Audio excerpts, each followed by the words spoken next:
I'm happy because also we see how the U.S. is, and we don't want to be a 51st state, so. Mark Carney officially won. Are you happy with the Liberal win? Yeah, I guess I am. I don't think anything's going to change. It's just different influence. Nothing has changed in the past 100 years, other than inflation. I'm very happy about it. I'm looking forward to change, a new country, a real fight against these tariffs. Relieved, I'd say. Could be much worse. We just sort of tried to prepare for the worst, and to have an outcome that wasn't the worst is good. And what are you hoping that Mark Carney will do or accomplish in his time? I think a lot of the stuff comes provincially. I think Doug Ford kind of screws us here in terms of cost of living and rent control and all of that. Girl, at this point, get Doug Ford out, but we've got another 4 years of him. The cost of living, probably. Housing, healthcare, crime. Jobs. What happened to the people who need the jobs? Really need the jobs. And housing. So these guys are concerned about cost of living, jobs, and yet they're voting for somebody based off of what another president is saying in a different country. Make that make sense to me, guys, because if you're having problems with cost of living and housing, then shouldn't you be focusing on a prime minister that is preaching more about Canada first? Don't get me wrong, I'm completely neutral in all this. It's just I'm just out here presenting both sides, right? But yeah, it seemed like Canada could only fight over hockey and maple syrup, right? But it looks like no, these particular elections have really got Canadians almost divided as the US, right? It's bringing about all the drama that we saw with the US elections. We're having similar situation here in Canada based on these elections, and it's crazy out here, I tell ya. And let me explain this to you like you're 5 years old. There's two teams here. There's the red team and there's the blue team. Okay? The red team wants to spend lots of money. But without using the resources that our country has. That they say, no, you can't do that. No oil, no natural resources. In fact, they want to make sure we keep all those resources in the ground. So where are they going to get the money? They will take it from the people instead of the ground. They will take the money from the people. Blue team says, we don't want to take the money from the people. We want the people to have the money. So we will take the money from the ground. And then we will have lots of money. And more people will have money. And we won't need to take the money from them with fake taxes. So it's pretty easy. Red team takes your money and gives you nothing. Blue team takes money from the ground so you can have more money. Vote for the blue team.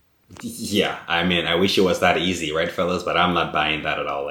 The blue team doesn't want you to have more money in your pocket, and neither does the red team, right? There's one thing, if you listen to any of the parliament sections when they're here, here, here, here, and if you think I'm joking, go listen to it on CPAC, right? You can see it there. It's a lot of back and forth bickering, and they just argue with themselves. But really, one thing that's never up for debate is your taxes, right? That's always a given. So one way or the other, you are gonna pay. Here's the aftermath of the Canadian election, and honestly, let's cut to the noise. The Conservatives didn't lose because their ideas were bad. They lost because too many low-information voters bought into a lie. I mean, the Liberals screamed Trump like it was a magic word, and people stopped thinking. Never mind that Canadian Conservatives have nothing to do with American Republicans. I mean, housing, inflation, crime, real issues were ignored in this election. Fear won. Facts didn't even show up, and the old media helped sell the fear. Even social media sold the fear. And voters, I mean, way too many voters, bought it without a second thought. There was a plan to fix this country, and it got buried under American drama. I mean, after 10 years of mediocrity and now very much likely a recession, I fear it's only going to get worse. I mean, the next election comes around, they'll find a new boogeyman. Honestly, you have to wake up. I mean, think for yourself. What are the real issues affecting your daily life? And don't let fear decide your future. Yeah, this guy does have a good point, right? I hope that I think Canadians are very intelligent people. There's no way anyone voted for Mark Carney just based off of what Trump was saying, right? Obviously, I think Mark Carney is a highly qualified guy, Governor Bank of England, Governor Bank of Canada. So I really, really hope that nobody voted for him because like he's like the man to stand up against Trump, because that is really, really silly, right? For a country like Canada to elect its prime minister based off of what, like some tweets and some Truth Social posts from another country's president, albeit like the greatest economy in the world, right? Greatest superpower in the world, but still, that shouldn't dictate who your president is just based off of who's talking the hardest against that guy, right? So I'm going to give Canadians the benefit of the doubt and say that they voted for McCartney just based off of his qualifications, right? And his resume is completely stellar. I am delighted with the results. It's great for the country. Canadian first, before anything else. Huge disappointment. I was hoping for change. I was hoping the Canadian people were tired of what we've dealt with.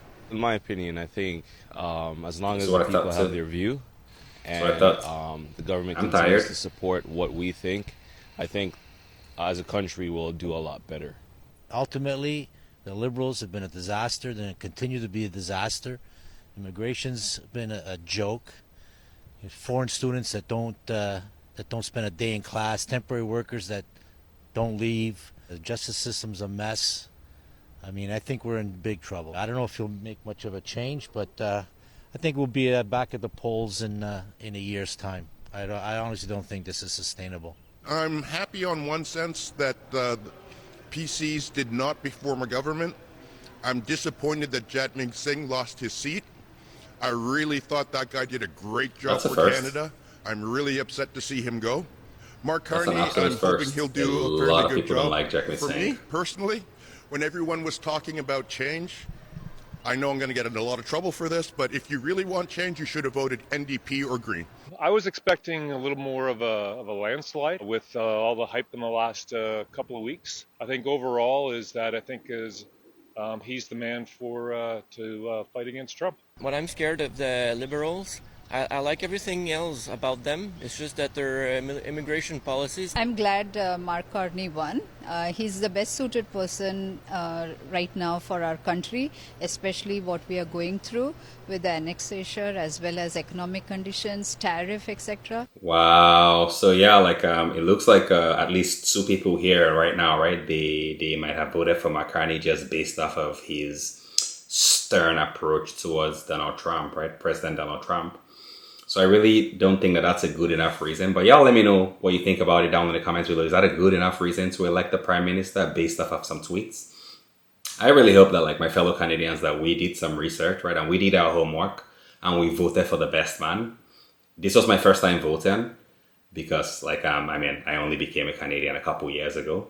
So I was really privileged to be able to vote to decide but in my own mind, I already knew that like, it doesn't matter who you vote for, right? Unfortunately, and I don't mean to be doom and gloom, but I think we're just in such a spot right now where even McCartney, Pierre Poilievre, none of them could really do what we really need, right? None of them can really help us, in my humble opinion. And so it's just like I'm just choosing like the best of of what we have really. And I think the NDP might have been a good option. But with the way they were like doing the minority vote with the Liberals last time, a lot of people lost trust in them. And so they kind of shot themselves in the foot there.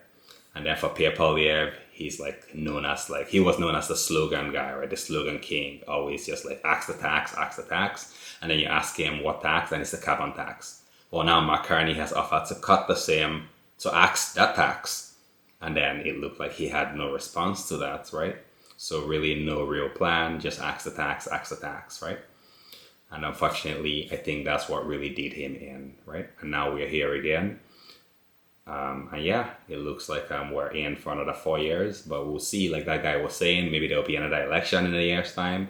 Who knows, right? But anyways, I wish all of you guys all the best of luck. Lots of love to you guys. Smash that like, smash that subscribe, and until next time, peace!